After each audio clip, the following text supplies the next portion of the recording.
ఒక అడుగు ముందుకేస్తే 4 అడుగులు వెనక్కి అన్నట్టుగా తెలంగాణ ముఖ్యమంత్రి రేవంత్ రెడ్డి పరిస్థితి తయారైందనే చర్చ తెలంగాణ రాజకీయాల్లో ఊపందుకుంది.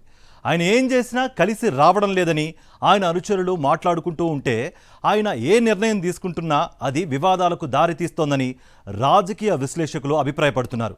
లోపం ఎక్కడుంది? నిర్ణయాల్లో ఉందా లేక అమలు చేసే విధానంలో ఉందా? సీఎం ఎదుర్కొంటున్న నెగిటివిటీపై చర్చల మీద చర్చలే జరుగుతున్నాయి. ముఖ్యమంత్రి రేవంత్ రెడ్డి లెక్క ఎక్కడ తప్పుతోంది?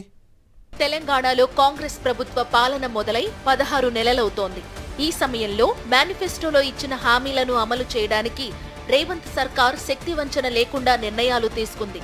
రుణమాఫీ, సన్నధాన్యానికి 500 రూపాయల బోనస్, ఇందిరమ్మ ఆత్మీయ భరోసా, మహిళలకు ఆర్టీసీలో ఉచిత ప్రయాణం, రేషన్ షాపులలో సన్నబియ్యం, రాజీవ్ యువ వికాస ద్వారా రాయితీతో కూడిన రుణాలు, ఇలా పలు సంక్షేమ కార్యక్రమాలు చేసినా సరే ఎందుకోగాని ప్రభుత్వ సమర్థతపై సానుకూల ప్రచారం కంటే వ్యతిరేక ప్రచారమే ఎక్కువగా జరిగింది. చెరువుల సంరక్షణ కోసం రేవంత్ ప్రభుత్వం ఏర్పాటు చేసిన హైడ్రాకు మొదట్లో ప్రజల నుంచి విశేష స్పందన లభించింది. ఆ తరువాత ఆ సంస్థ చుట్టూ వివాదాలు అలుముకున్నాయి. ప్రజల్లో ప్రతికూలత పెరిగింది. రియల్ ఎస్టేట్ వర్గాల్లో తీవ్ర అసంతృప్తి పెరిగింది. దీంతో హైడ్రా ముందుకు వెళ్లలేని పరిస్థితి ఏర్పడింది.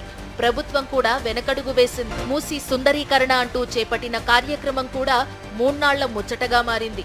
మూసీకి ఇరువైపులా ఉన్న ఇళ్లను తొలగించే క్రమంలో సామాన్య ప్రజలతో పాటు ప్రతిపక్షాల నుంచి తీవ్ర విమర్శలు వెల్లువెత్తాయి. దీంతో మూసీ బ్యూటిఫికేషన్ కార్యక్రమం విషయంలో రేవంత్ ప్రభుత్వం వెనకడుగు వేయాల్సిన పరిస్థితి తలెత్తింది. వికారాబాద్ జిల్లా లగచర్లలో ఫార్మా పారిశ్రామిక వాడ ఏర్పాటు చేయాలనే నిర్ణయాన్ని సీఎం రేవంత్ రెడ్డి అత్యంత ప్రతిష్టాత్మకంగా తీసుకున్నారు. ప్రజాభిప్రాయ సేకరణ కోసం లగచర్ల ప్రాంతానికి వెళ్లిన కలెక్టర్తో పాటు పలువురు అధికారులపై గిరిజనులు, రైతులు దాడి చేశారు. ఈ దాడి కేసులో పలువురిని ప్రభుత్వం అరెస్టు చేసింది.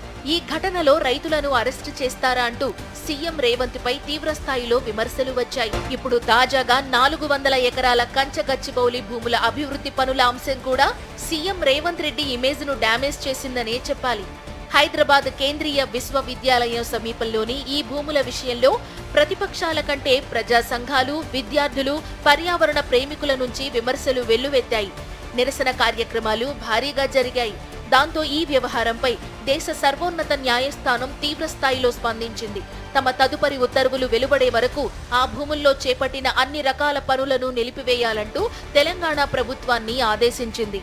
ఇలా మొత్తం మీద చూసినప్పుడు సీఎం రేవంత్ రెడ్డి ఏం చేసినా ఆయనకు కలిసి రావడం లేదనే చర్చ తెలంగాణ కాంగ్రెస్ పార్టీల్లో జోరుగా జరుగుతోంది. రేవంత్ ఏ పని మొదలు పెట్టినా అది ఆయనకు కలిసి రాకపోవడానికి ఆయనే కారణమా లేక ఆయన నమ్ముకున్న టీం కారణమా అనే దానిపైన లోతుగా చర్చ జరుగుతున్నట్టు సమాచారం. ఆయన తన తప్పులను, మూలాలను, లోపాలను, పరిష్కారాలను వెంటనే తెలుసుకుని తదనుగుణంగా మార్పులు చేయకపోతే ముందు ముందు తీవ్ర నష్టం జరిగే అవకాశముందని రాజకీయ విశ్లేషకులు అభిప్రాయపడుతున్నారు.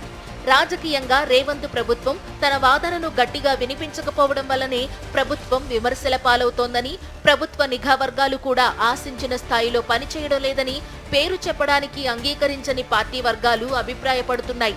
ఉగాది రాశి ఫలాల ప్రకారం సీఎం రేవంత్ రెడ్డికి అంతా మంచే జరుగుతుందని పండితులు చెబుతున్నప్పటికీ క్షేత్రస్థాయిలో పరిస్థితులు భిన్నంగా ఉండడంతో ఆయన తన నిర్ణయాలపై పునరాలోచనలో పడ్డారని సమాచారం. ఈ నేపథ్యంలో ఆయన అడుగులు ఎలా ఉండబోతాయనే దానిపై అధికార కాంగ్రెస్ తో పాటు ప్రతిపక్షాలు ఆసక్తిగా ఎదురు చూస్తున్నాయి.